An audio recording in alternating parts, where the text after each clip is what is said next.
President हो गया, लेकिन एसपी सिंह सीताराम केसरी के सबसे करीबी सलाहकारों में से एक थे। और उसका एक बड़ा कारण ये था कि सीताराम केसरी कहीं ना कहीं उस बैकवर्ड पॉलिटिक्स को कहीं ना किसी तरीके से रिप्रेजेंट करते थे। मुझे याद होता है कि जब यूनाइटेड फ्रंट की सरकार बनी थी तो उसके बनने के बाद बिहार का एक नेता था जिसका नाम मुझे भूल रहा है, मंत्री बनने के बाद ही उसको कैबिनेट मिनिस्टर का दर्जा मिलना था और उसको नहीं मिला और बाद में उसको मिनिस्टर ऑफ स्टेट हुआ। तो उसका इंटरव्यू कराया गया और उसने कुछ ऐसी बातें कही जो सरकार के विरोध में थी। जब वो इंटरव्यू आया तो एसपी ने साफ तौर पे कहा कि देखो ये खबर तुम लेके जरूर आए हो, लेकिन मुझे अभी इस सरकार को चलाना है, इसलिए मैं अभी इसका इस्तेमाल नहीं करूंगा। तो एसपी वो कभी इस दायरे में नहीं रहते थे कि जब कुछ जो वो पत्रकार हैं या वो संपादक हैं जिनकी पृष्ठभूमि क्या है, जिनकी सोच क्या है, मुद्दों के ऊपर जिनकी राय क्या है वो स्पष्ट नहीं होती।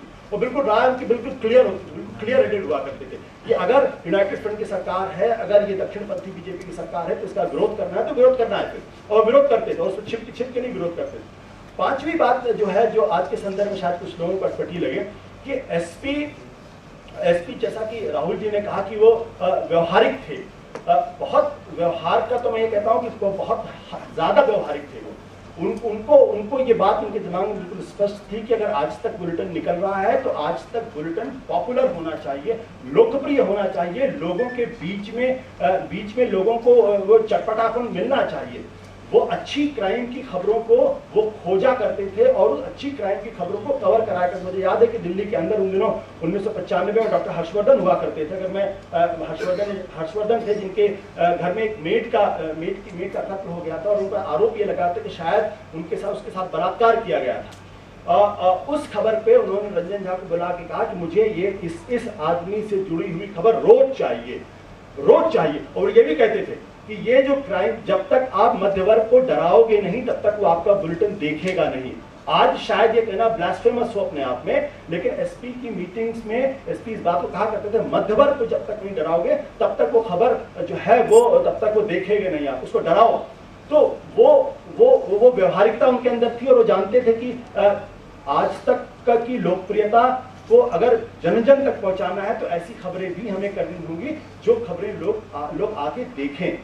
इसके अलावा एसपी के बुलेटिन्स के अंदर एक और जो थोड़ा सा कभी मुझे लगता था कि नहीं उनको करना चाहिए था, जो शायद नहीं करते थे, उनकी जो हिंदी पट्टी में वो इतने ज्यादा घुल मिल गए थे कि वो अंतर्राष्ट्रीय खबरों को बिल्कुल तरजीह नहीं देते थे। और ऐसा नहीं था कि अंतर्राष्ट्रीय विषयों पर उनकी समझ नहीं थी, अंतर्राष्ट्रीय विषयों पर उनकी समझ बहुत बेहतर थी, बहुत अच्छी थी।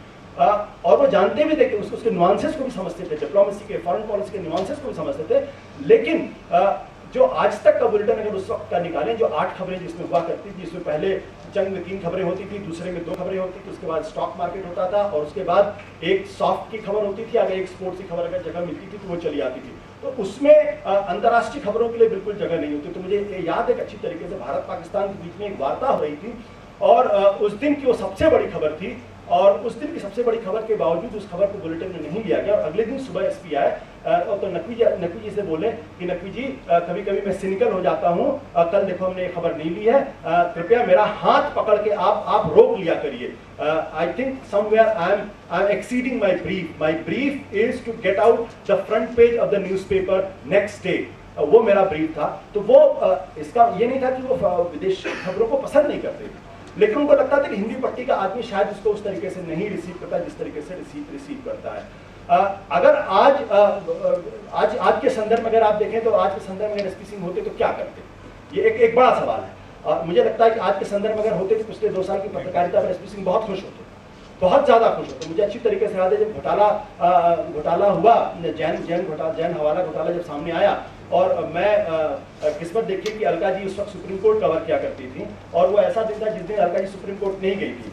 तो मैं बड़ा चालू था, मैं फट से हाथ उठा लेता था कि हाँ, तो मैं चला गया उस दिन सुप्रीम कोर्ट में, और चला गया। और उस दिन जो है वो 12 या 15 18 या 19 बड़े नेताओं के खिलाफ सुप्रीम कोर्ट ने ऑर्डर दिया था, उनके खिलाफ जांच होनी चाहिए। ऐसी खबर थी जहां तक मुझे ध्यान पड़ रहा है, हवाला जैन हवाला कांड, डायरी का जो हवाला था।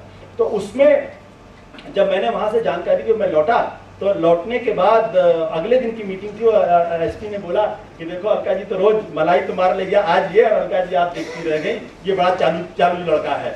लेकिन उससे महत्वपूर्ण बात ये थी कि उस दिन शाम को जब वो एंकरिंग कर रहे थे तो हम लोग एक आप कह लीजिए चमचों की तरीके से या किसी भी तरीके से बहुत बहुत अभिभूत रहा करते थे उनसे, और जहाँ पर एंकरिंग करते थे दरअसल उन्हीं के बगल में हम लोग जमीन में बैठे रहा करते थे। और वहाँ पर मैंने देखा कि आज अद्भुत एक्साइटमेंट उनके अंदर, बड़ा खुश थे और बहुत एक्साइटेड थे, बड़ा एक्साइटेड थे।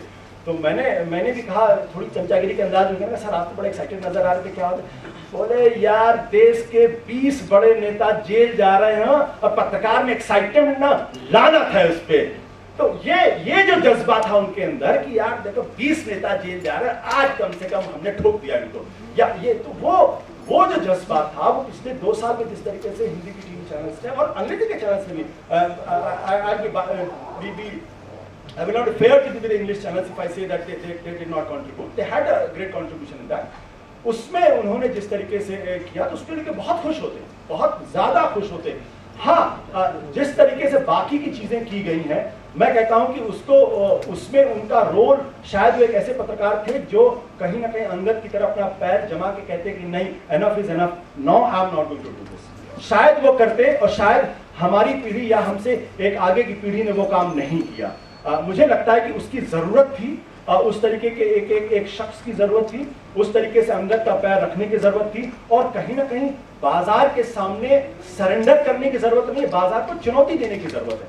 बाजार के साथ अगर हम संतुलन स्थापित नहीं करेंगे तो बाजार आपको खा जाएगा। हमारे दरअसल दिक्कत क्या हो गई कि हमारी जो पूरी की पूरी सोच है वो आज़ादी की लड़ाई के बाद से वो कहीं ना कहीं वामपंथ के विचारों से पूरी तरीके से प्रभावित है, और वामपंथ के विचारों की वजह से बाजार जो है भूत नजर आता है। और बहुत सारे लोग हमारे बीच में, हमारे देश का एक इंटेलेक्चुअल तबका है और साथ ही हमारे बीच बुद्धिजीवी वर्ग है और पत्रकारों का वर्ग भी है, जो आज भी उस वामपंथ के लबादे को पूरी तरीके से ओढ़कर जीना चाहता है, उसी में रहना चाहता है।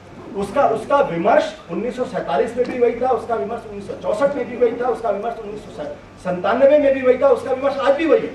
वो अपने घेटों से निकलना ही नहीं चाहता है, उसको बाजार शब्द देखते ही डर लगता है, भूत प्रेत नजर आता है। तो बाजार आज हकीकत है, इसको एक्सेप्ट करना चाहिए और इस बाजार को एक्सेप्ट करके उसको चैलेंज करना चाहिए, उसको उस बाजार को मजबूर करना चाहिए कि आप उसके साथ संतुलन स्थापित करें, क्योंकि जब तक आप उससे भागेंगे वो आपको डराएगा। आप प्रॉफिट के लिए बात करेंगे, profit, news is a business, इसको एक्सेप्ट करना पड़ेगा।